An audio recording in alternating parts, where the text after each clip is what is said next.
혹시 김건희 씨가 국민의힘의 당원입니까? 아닙니까? 존경하는 국민 여러분, 우원식 국회의장과 선배 동료 의원 여러분, 김민석 국무총리를 비롯한 국무위원 여러분, 서울 강동구 을 출신 더불어민주당 이해식 의원입니다. 새는 양 날개로 날고 수레는 양 바퀴가 있어야 앞으로 나아갑니다. 12.3 내란 이후 우리 사회는 점차 정상으로 회복되고 있는 중이지만 정치는 양쪽 중 한쪽이 스스로 파멸의 절벽을 향해 가속 페달을 밟고 있는 형국이어서 심각하게 뒤뚱거리고 있습니다. 저는 국민의힘이 하루빨리 내란의 강을 건너 건전하고 합리적인 보수정당으로서의 면모를 되찾기 바라는 간절한 마음에서 오늘 질문을 하고자 합니다. 법무부 장관께서는 바른대로 나와주시기 바랍니다. 네, 장관님. 예. 대한민국 헌법 제8조 제4항 혹시 기억하세요? 정당 해산 조항으로 알고 있습니다. 네, 그렇습니다. 정당의 목적이나 활동이 민주적 기본 질서에 위배될 때에는 정부는 헌법재판소에 그 해산을 제소할 수 있고 정당은 헌법재판소의 심판에 의하여 해산된다는 조항입니다. 장관님, 이 조항에 의해서 정당 해산이 실제로 이루어진 적이 있죠? 예, 한 번 있습니다. 네. 네, 통합진보당 사건에서 그 해산 결정이 있었습니다. 네, 그렇습니다. 헌법과 법령에 의해 정당 해산 청구 절차가 진행이 되면 법무부 장관께서 정부를 대표해서 헌법재판소에 제소를 하는 것이죠? 예, 그렇습니다. 헌법재판소는 통합진보당 사례를 통해서 정당 해산의 법적 요건을 구체적으로 정립한 바 있습니다. 장관께서는 그 요건과 절차를 검토해 보신 적이 있습니까? 따로 제가 검토하지는 않았고요. 다만 어쨌든 헌법의 요건이 정당의 활동이나 목적이 민주적 기본 질서에 위배됐을 때라고 규정을 하고 있고요. 정당의 목적이나 활동이라고 하면 정당이 구체적으로 지향하는 바, 정당의 계획성들, 또 정당의 어떤 당원이라든가 강령에서 판단되는 어떤 가치들 이런 것들을 얘기를 하는데 그런 것들은 그들 구체적 활동뿐만 아니라 정당의 그 핵심 구성원들, 주요 당직자들, 대표들 이들의 활동으로서 표현되는 것으로 알고 있습니다. 소상하게 알고 계신 것 같습니다. 장관께서는 헌법재판소의 통합진보당 해산 결정문을 읽어보신 적이 있습니까? 네, 그 당시 읽어봤는데 정확히 다 기억나진 않습니다. 네.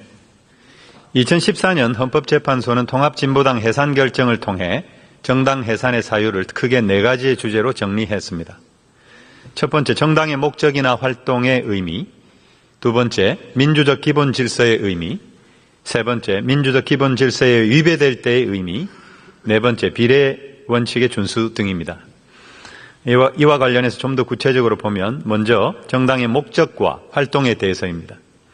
정당의 목적은 강령이나 당헌을 통해서 드러난 내용뿐만 아니라 장관님께서 말씀하셨듯이 당대표 등 주요 정당 관계자의 공식적인 발언, 정당의 간행물, 당원들의 행위까지 포함한다고 하였습니다. 정당의 활동에 대해서도 정당 기관의 행위나 주요 정당 관계자 당원 등의 행위로서 그 정당에게 기속시킬 수 있는 활동 일반을 의미한다고 했습니다. 두 번째, 민주적 기본 질서의 의미는 너무 자명한 것이어서 설명이 따로 필요하지는 않겠습니다. 셋째로, 민주적 기본 질서에 위배될 때의 의미에 대해서는 그 정당의 목적이나 활동이 우리 사회의 민주적 기본 질서에 대하여 실질적인 해악을 끼칠 수 있는 구체적 위험성을 초래한 경우라고 하였습니다. 마지막 비례 원칙에 대해서는 해당 정당의 위헌적 문제성을 해결할 수 있는 다른 대안적인 수단이 없고 정당 해산 결정을 통하여 얻을 수 있는 사회적 이익이 정당 해산 결정으로 인해 초래되는 사회적 불이익을 초과할 수 있을 정도로 큰 경우에 한하여 라고 판시했습니다. 이것은 내란 우두머리 윤석열을 파면함으로써 얻는 헌법 수호의 이익이 파면에 따르는 사회적 손실을 압도할 정도로 크다고 하는 윤석열 파면 결정문을 상기하게 합니다. 네, 그렇습니다. 그래서 헌법재판 결정의 이런 일반 원칙이 가장 중요한 사항이라고 생각하는데 장관님 어떻게 생각하세요? 네, 동의합니다. 네, 그렇습니다.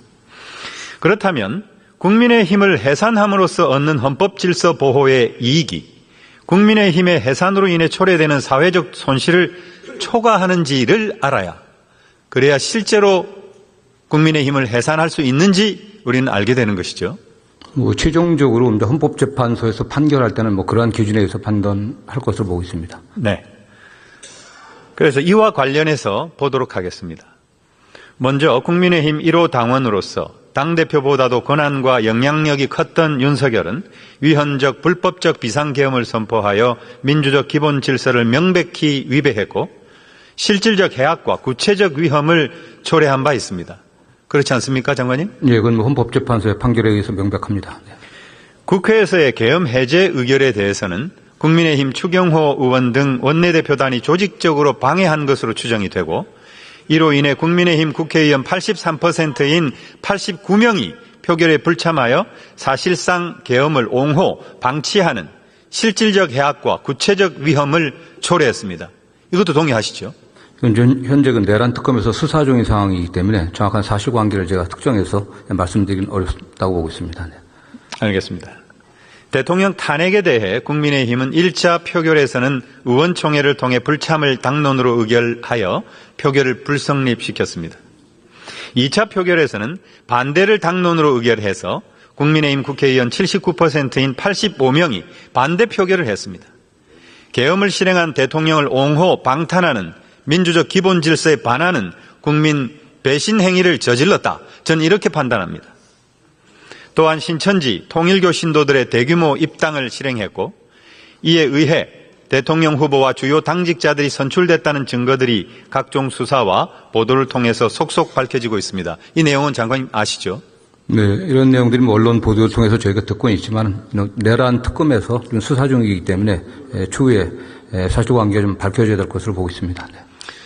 헌법 제20조 제2항의 정교 분리 원칙에 정면으로 반하는 민주적 기본 질서 위배입니다.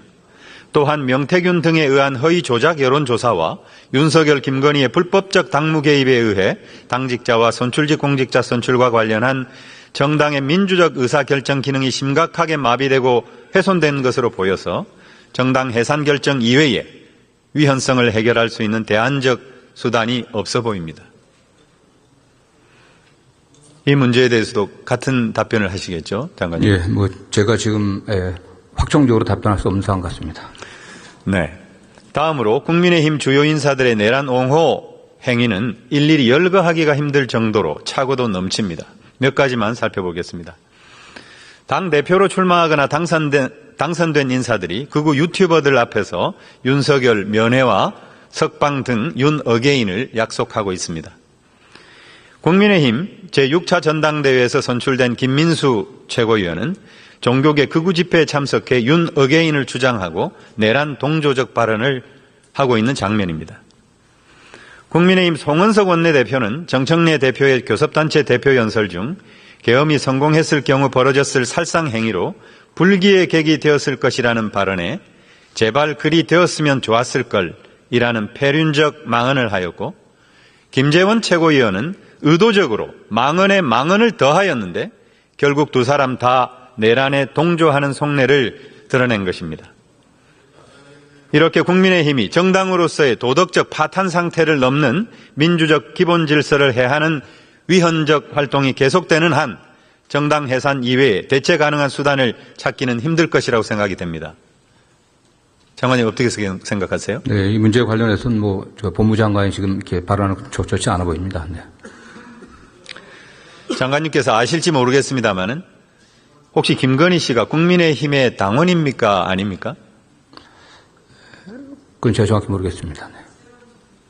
당원이라면 당직은 없었어도 실제로 공천에 막강한 영향력을 행사하며 실질적으로 당무를 좌지우지한 김건희 씨의 행위는 정당 활동으로 귀속될 가능성이 매우 높습니다. 당원이 아니라면 외부 인사의 당무 개입 행위를 막아내지 못한 국민의힘의 기능 마비 상태를 입증할 뿐입니다. 어떤 경우라도 정당 해산 사유가 추가될 것입니다. 장관님, 국민의힘 정당 해산 심판은 윤석열, 내란 우두머리 윤석열의 유죄가 확정되어야만 가능합니까? 그렇지 않습니다. 종합적으로 이제 판단에 대한 문제겠지만은, 어쨌든 헌법재판소에서 통합진보당 그 해산 결정을 할 때는 이런 어떤 기준들, 그런 점들을 면밀히 검토해 봐야 될 것으로 좀 보고 있고요. 역시 정당의 목적이나 활동이 민족 기본 질서를 위배했는지 안 했는지를 그런 요건에 맞춰 종합적으로 좀 검토해야 될 사안으로 보고 있습니다. 네, 그렇습니다. 형사재판 일정과 유무죄 여부는 정당 해산 심판 청구와는 별개의 사안입니다. 실제로 통합진보당 사례가 그렇게 추진이 됐습니다. 2013년 8월 26일 국가정보원이 통합진보당 관계자들을 압수수색한 지 불과 열흘 만에 법무부는 대책 TF를 구성한 적이 있습니다. 그렇죠, 장관님? 예, 그렇습니다. 네.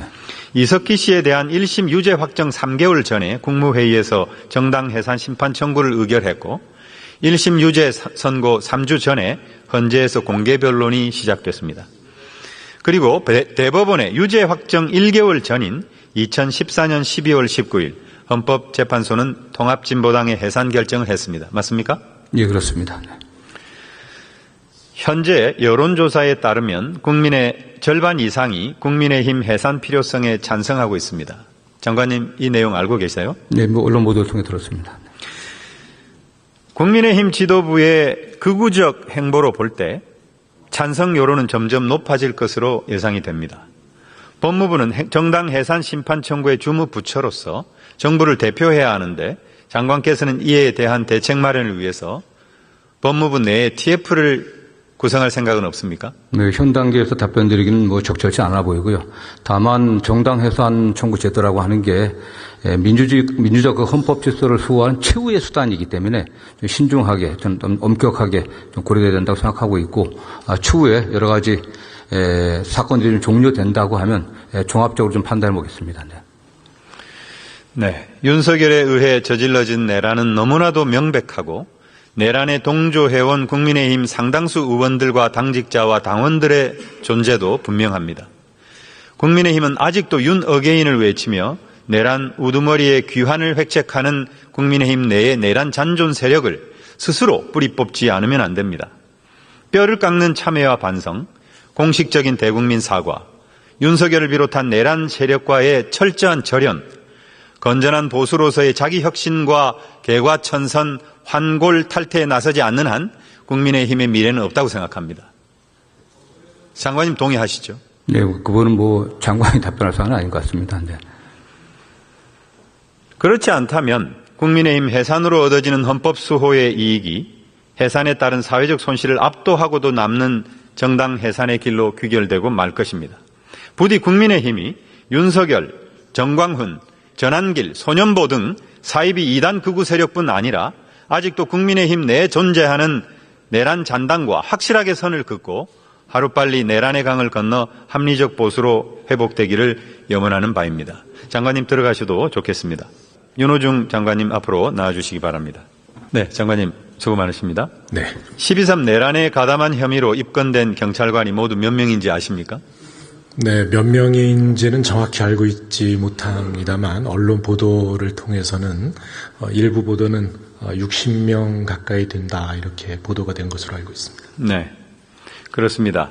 최소한 이들에 대한 인사는 매우 신중해야 된다고 생각하는데 어떻게 생각하십니까? 네, 당연하다고 생각합니다. 특히 윤석열 파면 전인 지난 3월 7일 날 단행되었던 인사는 내란 가담자들에 대한 보상성 인사로 여겨집니다. 저는 이것을 행안부 장관님께서 바로잡아야 한다고 생각하는데 어떻게 생각하십니까? 네, 이미 치안정감 인사 과정에서 그런 절차가 진행 중으로 알고 있습니다. 그 하위직 인사도 저는 철저히 장관님께서 바로잡아야 한다고 생각합니다. 예, 동의하십니까? 예, 그렇습니다. 네, 그렇게 해 주시기 바랍니다. 장관님, 최근 검찰개혁으로 수사와 기소를 분리하고 신설될 중수청은 행안부에 두기로 결정이 되었습니다. 네. 이에 따라서 행안부의 권한 집중을 우려하는 여론이 있는데 장관님께서는 어떻게 생각하십니까? 행안부는 경찰청 또 경찰청 밑에 국가수사본부를 두고 있지만 행안부가 권력을 행사하고 있지는 않습니다. 그래도 그 행안부 장관께서는 인사재청권이 있고 그리고 지휘규칙이 있고 그렇지 않습니까? 네, 현재 지휘규칙은 있지만 국가수사본부의 수사에 대한 지휘는 하고 있지 않습니다. 그렇다 하더라도 이 중수청과 공소청, 특히 중수청은 행안부에 소속되는 기관이기 때문에 장관님께서는 견해를 가질 수 있다고 보는데요. 네, 그렇습니다. 네, 그래서 검찰의 권한은 축소되는 반면에 경찰의 권한은 비대해진다는 여론도 있습니다. 중수청은 경찰과 별개의 조직으로 경찰의 이 수사를 담당한 경찰관들이 상당수가 중수청으로 갈 수 있다 이런 견해도 있죠. 그렇게 볼 수도 있지만 아직 결정된 것은 아닙니다.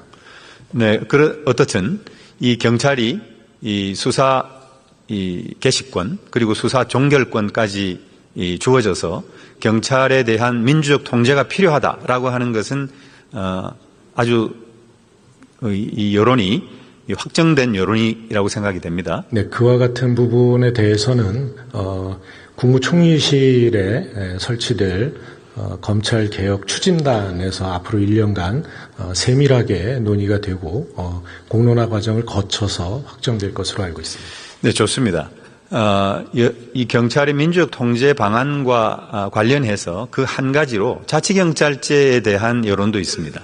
이와 관련해서 장관님께서는 어떤 계획을 갖고 계십니까? 자치경찰제는 현재의 이 경찰 조직이 비대화되어 있는 것에 대한 이 분산, 이 권력 분산의 의미로 이 제한되고 있는 것으로 알고 있고요. 예, 저희는 자치경찰제의 도입은